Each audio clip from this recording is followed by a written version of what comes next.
One.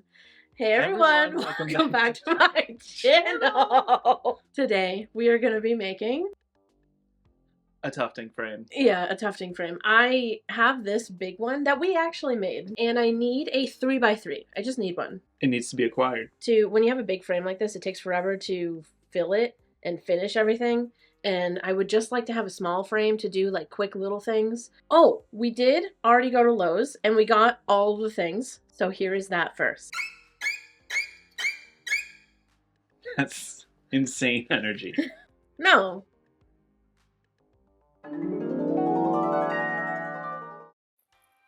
The wood. Hey, these are by 4s? Oh wow, yeah. Okay. Is it straight? Can you like lay it on the floor? Make sure it's straight. Wobble.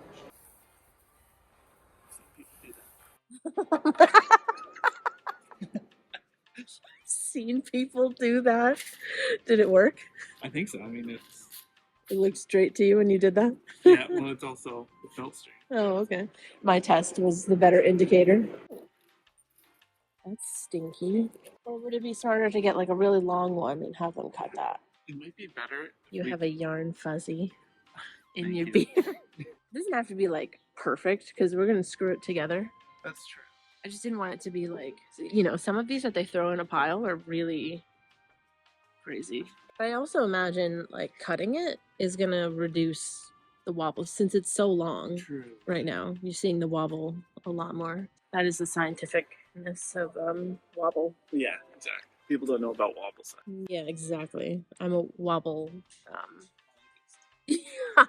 So we're going to have one of them cut into like 3 foot. Sheesh. We're going to get one of them cut into 1 piece of 3. Can I word things? One of these is going to get cut into a 3 foot long piece. And then another 3 foot. And then the other one we're going to do a 3 foot and a 4 foot. Damn, that was hard, huh? And these are $3.72 per piece. So we are only at $7.44 so far.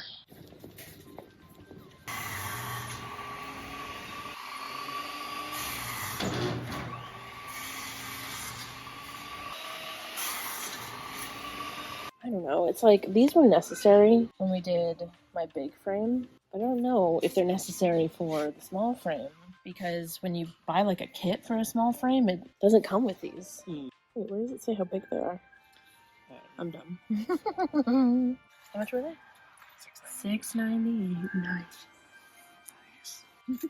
Alright, we're going with these ones. To screw the carpet gripper. We should get that next. I really hope they have it. God, it reeks in here. What the is that smell? Oh, it's getting worse. Yeah.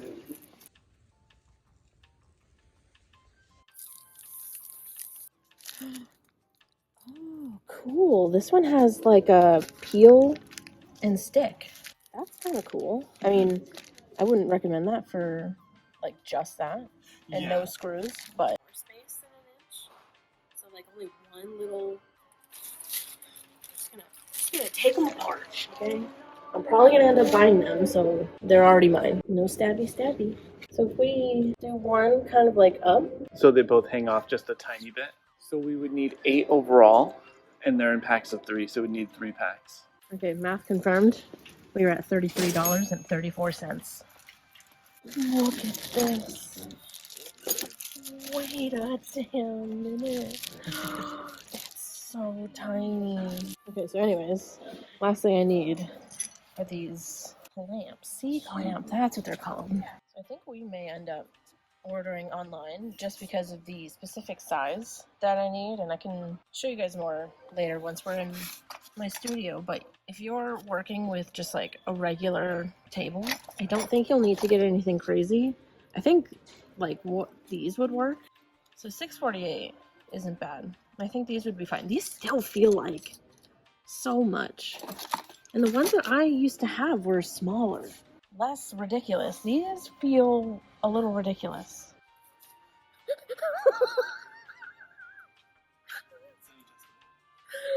Oh my god. What is the freaking point of this? So we are skipping the clamps for now, because I think I have to order special ones for my size, and also I think Lowe's just got rid of the ones that I got before. So as far as what we have, it's still $33.34. These two.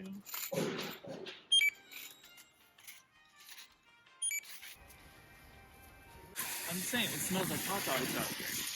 And hardware stores often have like people outside that sell hot dogs. Have you never been to one? No. That's crazy.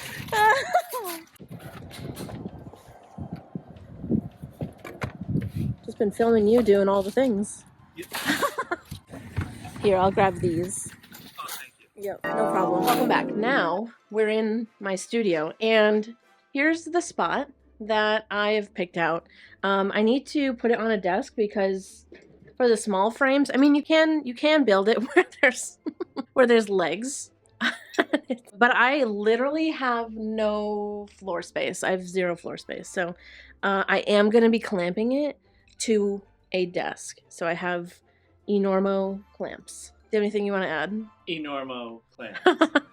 So I did clear off this desk. So now we're going to get started on building it. And I'm going to be streaming it as well. I didn't introduce you. I'm her husband. Her. This is my husband, Sean. He's gonna help me build the tufting frame. Alright, just a little rundown of all of the tools and things that we got at the store to make this happen. We did already have one of these. Actually, what do you call these? Hacksaw? Oh yeah, it's kind of like a baby hacksaw. Okay, get yourself a baby hacksaw because we might need to be cutting these. A little drill, if it's pink, you get bonus points. A pencil, if you want, and some screws. We went with this size and this size. And then these are the clamps that I had to get online. They're kind of huge, and I needed them to be deep because of where I'm putting it on my desk. But you don't have to get clamps that are this big. This is one of the original clamps I had for my small tufting frame. So you could get one of these. I swear these were like super inexpensive. Ace! Oh my god! We got them at Ace Hardware. So maybe check Ace before you go to Lowe's, because they were stupid expensive at Lowe's. Okay, next thing that we got were these peel and stick tack strips. They are 4 feet, so we will definitely need to cut the ones for the 3-foot pieces. And then these are all of our pieces of wood that we had cut at Lowe's. So we have 3 3-foot pieces and 1 4-foot piece. Really quickly, if you measure your pieces of wood and cut them at 3 feet, then the inside of your frame, like the working space that you're going to have to like tuft rugs, is going to be smaller than 3 feet, if that makes sense. So for my frame, the outside border does measure like 3 all the way around, 3 by 3 by 3 by 3, you know? But my working space is smaller than that because my working space is the inside of the frame. So if you want it to be exactly 3 feet for working space, you'll have to go a bit bigger. But for me, it wasn't an issue. So anyway, those are all of the supplies that you'll need. Yep. Wait, so what are we doing? Each of the top 3 pieces of wood is 3 feet each. So the top piece of wood is going to go across the top. So the width is going to be just under 3 feet from here to there. So we're marking the outside bounds of these 2 pieces of wood at 36 and then the inside. That way we know we can take them off. Where exactly these are supposed to get drilled into? Exactly. Okay. So these lines are where the 2 pieces, whoa, yours are like ghosts, like upstanding 3 by 3s are going to go. What? Yes. Okay. All right, so we've basically drawn the same lines over the edges and then onto the other side. Because why again? Because if we want this side to be up, then we'll be Right. screwing through this Right. side. Right. All right, so we're about to drill some pilot holes in there because chat.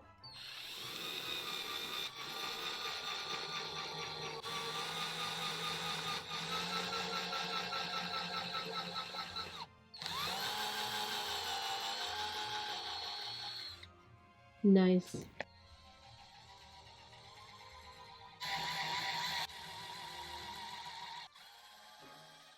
All right, Now that we've made the pilot holes, we're gonna put the screws in, and this is one of the straight up pieces. All right, Sean's gonna screw them in.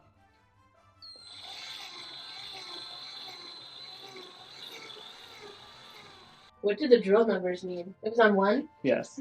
Torque. Oh, so maybe not 1.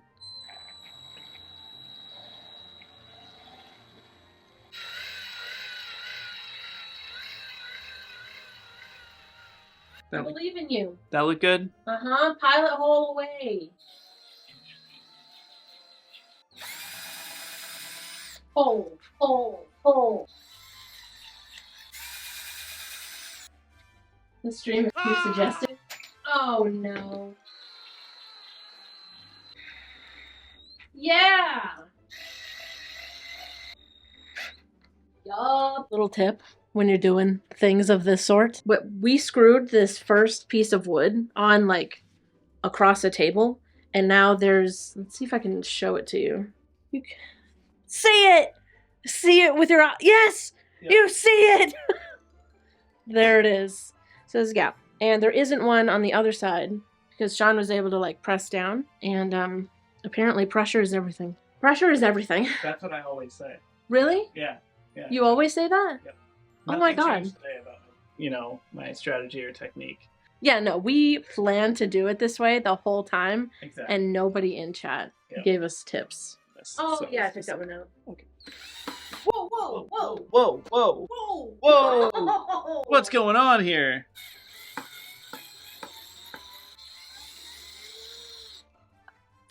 You've come this far. Might as well put new ones in.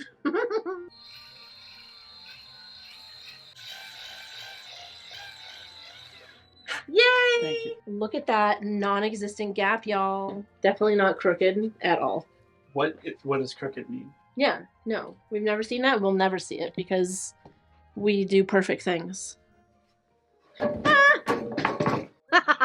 Here we are with the frame on the floor, and we have taped these together just to kind of like hold them in place while we drill them. So it's coming out good.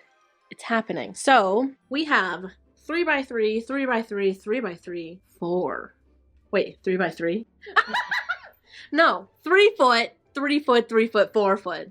Not 3x3. That would be crazy. So now we are going to drill down into the other 3 foot piece here. Okay, that looks good. Wow, it's level. Can you believe that?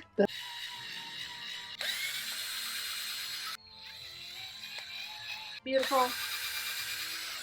Did you guys know about pilot holes? Do you want to learn about the importance of pilot holes? Do you have a moment to speak about our Lord and Savior pilot? Do pilot holes. If you think it's dumb like I did, do pilot holes. Can't even tell it's crooked now. We're drilling the last corner. Well, actually, we're doing the extremely, incredibly, wildly necessary pilot holes. Yes.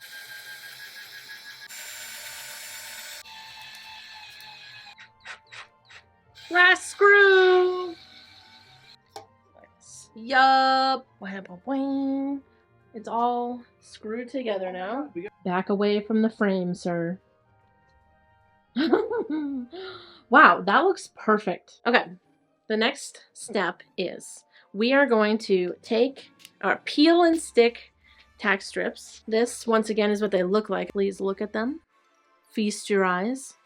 So we do need to cut these to fit the size of the tufting frame. And I believe since these are 4 feet, we're going to have to take a foot off. When we attach the tack strip, we want to make sure that these arrows are pointing outward from the fabric because the nails go in the direction of the arrow. When you're stretching the fabric, you want the arrows to be that way so that when you stretch it, it hooks onto the little nails that are going in the direction of the arrow. Does that make sense? The little nails. I'll show you when we screw done. Hey y'all, I just want to break something down for you. So what I'm doing with my frame is I'm doing 2 tack strips per side. The reason I'm doing this is because it has way better grip on the fabric. This is the way that my tack strips ended up looking. It takes up the entire side of that piece of wood. So I cut 8 3-foot pieces of this like carpet gripper tack strip stuff so that I could have 2 for each side. So here's the thing that I also want to point out to you. If you only want to do 1 tack strip per side, you can do that, but make sure that you attach them to the inside of the sides of the frame. If you attach them to like the outer edge of the sides of your frame, then you could end up with like a gap in some places. If you do want to attach them to the outside, your other option is going to be measuring them so that they all like meet up, in which case you won't be cutting them all at 3 feet. So you're going to have to include that little space where there would end up being a gap. Basically, just make it so that the tack strip covers all 4 sides and that they like connect. If they don't connect, then there's going to be a gap. I really hope that that made sense. Let's get back to sawing. Leave! Nice. Yup. Alright, so I wanted to show you up close how I'm doing these little nail strips. So I have this cut piece that is literally going to go right here. And just for reference, I am sitting within the square. So if this piece is going to be going on this piece of wood, then I want the arrows pointing towards the camera, towards you, and away from the fabric that is going to be here. So with the arrow pointing towards you, the nails, that's the direction that the nails are going in. So then when you're cutting your second piece, you also want the arrow to be pointing in the same direction. And what you also need to do is make sure that the gaps in the nails on these tack strips do not line up. So if I did it like this and had these 2 pieces cut and lined up here, these 2 nails are lined up and then we have a gap that lines up right here. And that would defeat the whole purpose of doing 2 different tack strips. And then the entire strip also lines up. So we have a big gap lined up right here and it continues. So keeping the arrows pointing in the same direction, you want to stagger the nails so that they're not lining up. So now if we line it up here, we have a gap here, but then a nail up top. And then a gap here, but a nail up top. So if you stagger it, then the nails can, from the opposite tack strip, can fill in the gaps of the opposite tack strip, if that makes sense. So you want to stagger the nails and make sure that there are no gaps lined up. So I have already made a line here, so I'm going to go cut this. Alright, so now we have 2 pieces of the same length with the nails staggered. The really amazing thing about this tack strip stuff that I specifically got at Lowe's is it has this like sticky backing on the back. And so I'm going to peel off, make sure that my arrows are pointing away from where the fabric will be. Since I'm doing 2 layers, I'm going to stick it to one side. And this stuff is no joke. It's very, very, very sticky. And then once I've got it placed where I want it, I'm just pressing it down, being careful of the nails. So now I'm going to take my other piece of tack strip, again, making sure that the arrows are pointing away from where the fabric is going to be. Peeling this off the back, and I'm going to line it up where it needs to be, getting it as close to the other piece of tack strip. Alright, and that is what one side of the tack strip looks like with 2 layers of the tack strip. Gripper, carpet gripper. Alright, so now I'm going to screw them in. Then we'll do a screw basically in the same spot on the other tack strip.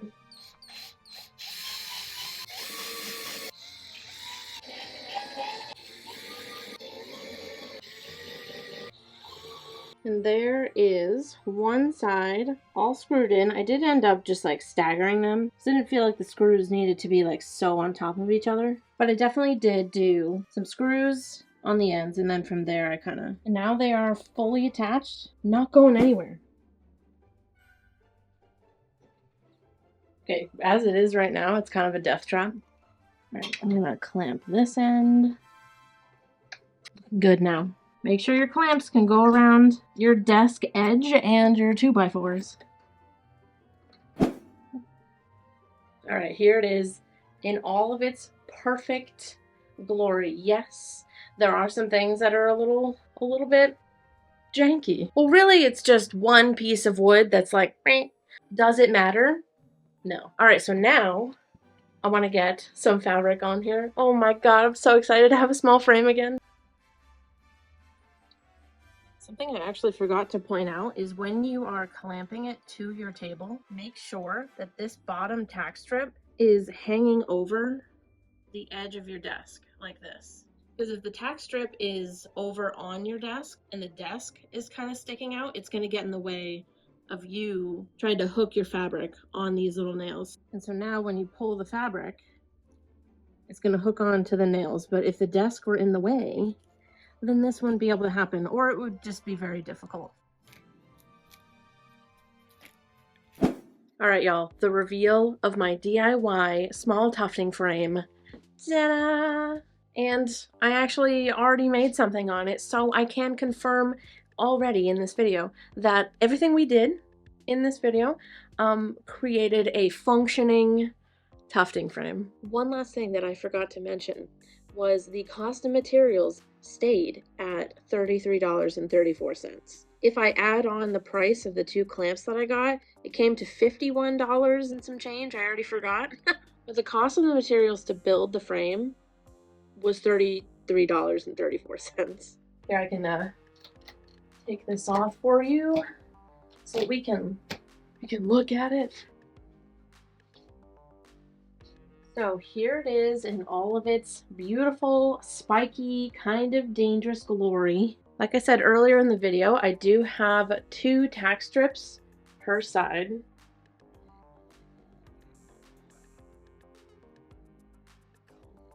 So I did just notice this. So this is just from this screw. So be careful when you screw these in, but it feels fine.